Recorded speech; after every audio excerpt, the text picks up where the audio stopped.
Hello, welcome to IMO with me, Aaron Bastani. You can follow me on Twitter at Aaron Bastani. You can follow Novara Media on Twitter at Novara Media. Like, comment, and share this content under the hashtag IMO Bastani. Thanks for watching. So this week I want to talk about fully automated luxury communism. It's clear in the last 6 years that the economic system we live under isn't doing particularly well. As I spoke about the show before last, we know that all the growth since 2010 really in the United States and the United Kingdom is a consequence of quantitative easing, and that with the end of quantitative easing it's unclear where further growth is going to come from. We also know, besides that we are seeing a declining living standards. If you're in the UK, take-home pay for the average household has declined by about 8% since 2010. If you're in your 20s, your wages in terms of what they can buy have fallen on an hourly basis of 12%. Now those numbers might seem kind of flaky, but airy-fairy. They have no historical precedent in modern history. They have never happened before. They've not happened. Simple as that. That's before you talk about things like underemployment, unemployment. Again, continent of Europe really badly affected, but underemployment in the UK, very bad. People talk about job creation in the UK. 1 million jobs have been created since 2010 amongst the self-employed. That's the biggest group in terms of job creation in the UK. But they've also seen their wages fall the largest. Since 2006, the self-employed as a group have seen their wages fall by 20%. So even though we haven't got the unemployment rates of somewhere like Spain or Greece, the declines in wages we're seeing in the UK more than make up for that in terms of what's really unfolding since the crisis. The same is true for Germany. Alongside falling pay, declining living standards, rampant inflation for really important things, energy, food, transport. There's also, of course, as you probably all know, public account problems. So we're having big public sector deficits here in the UK. People talk about cuts to the public deficit. Again, it was something we touched upon in the show before last. The UK has a deficit of more than £100 million a year, and massive, unprecedented cuts to public spending aren't really addressing it. They're not really dealing with it. But public sector deficits are also a big problem in the United States, and again, much of the Eurozone. They're huge, and these cuts aren't really cutting it, literally. So it's clear that this is a really big problem. It's a crisis that's going to last for decades. I think it's terminal. I think it's going to last forever. And so given the scale of that crisis, you look around and you say, well, who has the answers? You look at Russell Brand, Parklife. You look at the Labour Party. You look at the Conservatives, the Lib Dems, the SNP even. And do they have the answers for all these things we're talking about? Historically unprecedented declining pay, huge public sector deficits, declining productivity, profitability, all these things. Now, I don't really care about profitability, but that's a problem if you're a capitalist, right? Do they have any solutions? Do they have any ideas? And are those ideas embedded in the reality that surrounds us? I'm not so sure. And that's where fully automated luxury communism comes in, because it builds upon a very key presumption, but also observation that surrounds us, right? Which is this. Increasing spheres of work are no longer performed by humans, but instead of being automated. Intuitive examples are two. I'll give you two. First one, self-service checkouts in supermarkets, right? You go to Sainsbury's, you go to Tesco, and you put your thing through the self-service checkout. You probably take a few things as well, right? Yeah. You take 2 croissants, you pay for one, whatever. We've all done it. Self-service checkouts, that used to be performed by a human being, and now it's being performed by a machine. It's been automated. That is just a microcosm of a process that essentially characterizes capitalism. An increasing amount of work is done by non-humans, by fixed capital, by automation, algorithms, rather than variable capital, wage labourers. Another great example in the UK is the underground.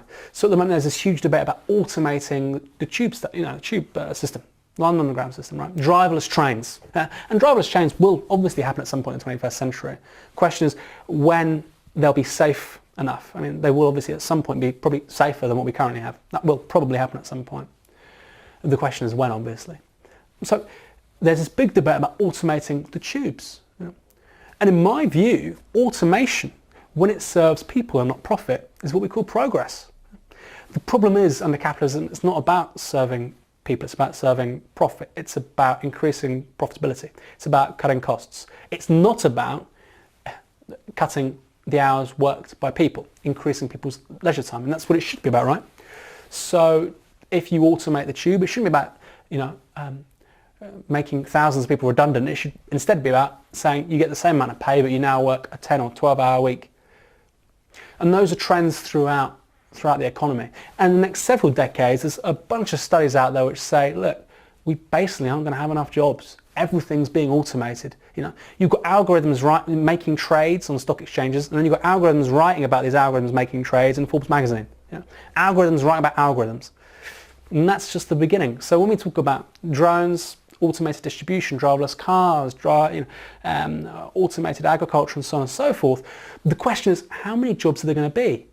Because these are two things that every politician, journalist, regime lackey wants to talk about. Two things I want to talk about. They say automation changes everything. Yes, it does. It does. Automation changes everything. We've got to create jobs. Right? And actually, these are two competing realities. The point is that automation eliminates jobs from the production process, and you want to create jobs is problematic because why? If something automated is doing something that a human was previously doing, why would you want to automate that? That seems ridiculous. It seems bizarre.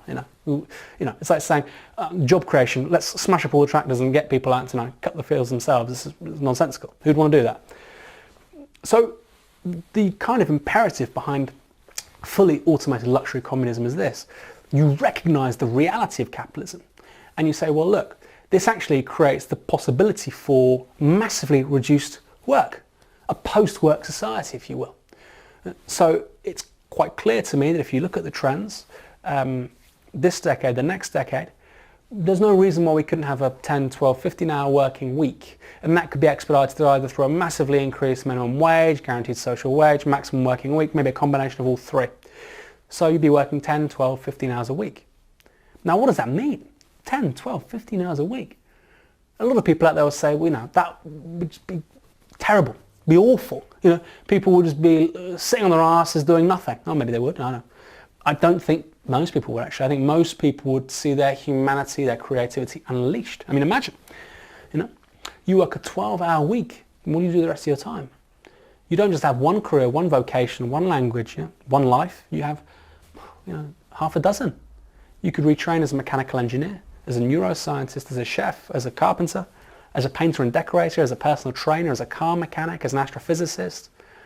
You could learn French, Swahili, or Hausa, Brazilian Portuguese. You could learn tango, flamenco, you name it. Right? That's what literally the life of meaning is, and that's what fully automated luxury communism is about. It's about experiencing and realizing one's humanity. That cannot be done through wage labor. That can only be achieved through what one might call organic living labor, which is mixing one's labor with the world, but not under compulsion of earning a wage, because that's never really done many people a favor. So that is what fully automated luxury communism is about. It's about observing the world around us, and it's about seeing all these processes, all these realities, the fundamental reality of capitalism, which is fixed capital replacing variable capital, automation replacing wage labor, and saying, hey, hang on a minute, let's take that and run with it, and let's change the world. What do you think? Please put your thoughts below in the comments. If you're working 12 hours a week, what would you do the rest of your time? I know I do, I'm going to put it down there. Okay, that's all for this week. Like, share, comment on this video. Fully automated luxury communism, because nothing is too good for the working class. Bye.